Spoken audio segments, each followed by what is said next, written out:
I get it. You wake up with stiff joints, your back aches after sitting all day, and no matter what you try, it feels like your body just isn't working the way it used to. Trust me, I've been there. You don't need fancy equipment or hours in the gym to get back to your old self. Just 5 simple exercises can fix 95% of the problems most people face: bad posture, weak muscles, and that constant tightness. Let's get started. First up, the resting squat. This move has gone viral for a good reason. After all, we weren't made to sit with all our joints at 90-degree angles, but rather to crouch. Sean Stevenson has a solid article about this, the resting squat: how squatting makes you more human. While I don't want to be dramatic about this, the modern lifestyle is arguably a disaster for your body. Sitting all day wrecks your hips, weakens your core, and turns your glutes into overcooked spaghetti. And let's not even start on your back pain or that stiff feeling every time you stand up. The resting squat is an age-old, deep squat position that can solve all this because it stretches your hips, strengthens your core, and even gives your back a much-needed break. It's like the mobility reset button for your entire body. And yeah, it can even help with digestion. The position aligns everything down there for, let's say, smoother operations. Start slow with 10 or 20 seconds at a time if that's your starting point. Keep your heels down, chest up, and use a countertop for balance if needed. Over time, aim for 1 to 2 minutes and watch how your hips and knees feel brand new.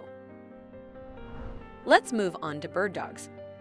This exercise also fixes many of the problems caused by weak cores and poor balance. Think about how often your lower back feels tight or your body feels off-center after a long day. That's your core crying for help, and bird dogs are here to save the day. This exercise strengthens your entire core, stabilizes your lower back, and improves coordination. Bird dogs also improve your posture, protect your lower back from strain, and even help with everyday activities like bending, twisting, or carrying things without pulling a muscle. Plus, it's a sneaky way to work on balance without feeling like you're doing a circus act. Here's how to do it. Start on all fours with your hands directly under your shoulders and knees under your hips. Slowly extend your right arm forward and your left leg back, keeping your hips level and your core tight. Hold for a few seconds, then return to the starting position and switch sides. It's really important to visualize how your limbs move to get this right. Try not to lift your arm and leg up toward the ceiling, but rather forward. You'll have to focus on pushing the tips of your fingers and tippy toes away from each other. It sounds easy, but moving your limbs like this challenges muscles you didn't even know existed. Aim for 8 to 12 reps per side, keeping each movement slow and controlled. Third on my list is dead hangs. I've already got 2 videos breaking this down. One dives into the incredible benefits of dead hangs, and the other shows common mistakes you need to avoid. If you haven't seen them yet, check them out after this. Dead hangs are as simple as they sound because you'll just hang from a bar. Grip width and whether you keep your knees bent or not aren't that important either. You can even swing around and see how you feel. This move decompresses your spine, improves shoulder mobility and grip strength, and even helps with posture by stretching out all those muscles that get tight from sitting all day. Honestly, just look at some of the comments other people have left me and you'll see it's all real.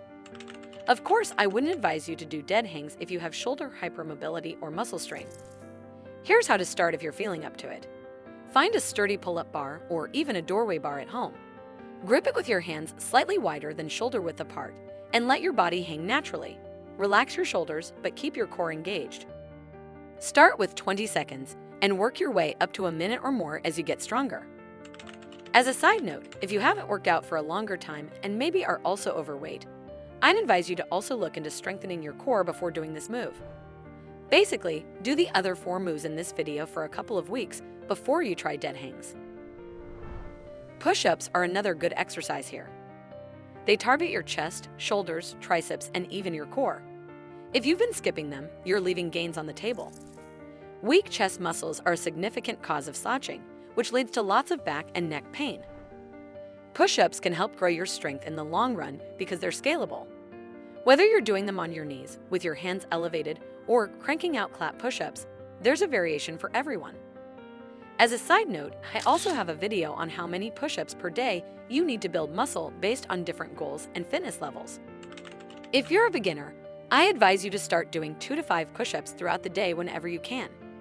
Doing fewer reps more often is a good strategy to build strength without fatiguing your muscles too much. To do classic push-ups right, keep your hands just slightly wider than shoulder width apart, your core tight, and your body in a straight line from head to heels. Your shoulders should be back and down. Lower yourself slowly until your chest is just above the ground. Then push back up. It's really important to do slow, controlled reps because it keeps your muscles under tension for longer. And if you want an extra burn, try adding a pause at the bottom or increasing your range of motion with handles or books under your hands. At number 5 are Russian twists, one of my favorites because they help build a rock-solid core while adding rotational strength. Most people overlook this plane of motion, but it's extremely important for everything from sports performance to simply twisting to grab something behind you. That's because Russian twists are a killer way to target your obliques, those side abdominal muscles that don't get as much love from traditional crunches. Stronger obliques improve rotational mobility, which helps prevent injuries and makes everyday movements smoother. So, sit on the ground, lean back slightly, and lift your feet off the floor if you can. If not, keep your heels down, clasp your hands together or hold onto a light weight, and twist your torso from side to side, tapping the floor on each side. Keep your core engaged and don't use your arms to swing. Let your abs do the work and make sure you're moving slowly. Aim for 15 to 20 twists per side, and if you want to step it up, try using a heavier weight or slowing down the motion for an added challenge. This one will light up your core and leave you feeling stronger in no time. You can do all these exercises in a circuit, following the number of reps I mentioned or using intervals. Or you can do them separately throughout the day, however you have the time. So that's it from me. If you liked this video, please give me a thumbs up and subscribe. Every little action helps small creators like myself grow, so it's much appreciated. Also, let me know what struggles you're facing and what exercises you're doing to solve those issues. See you in the comments below.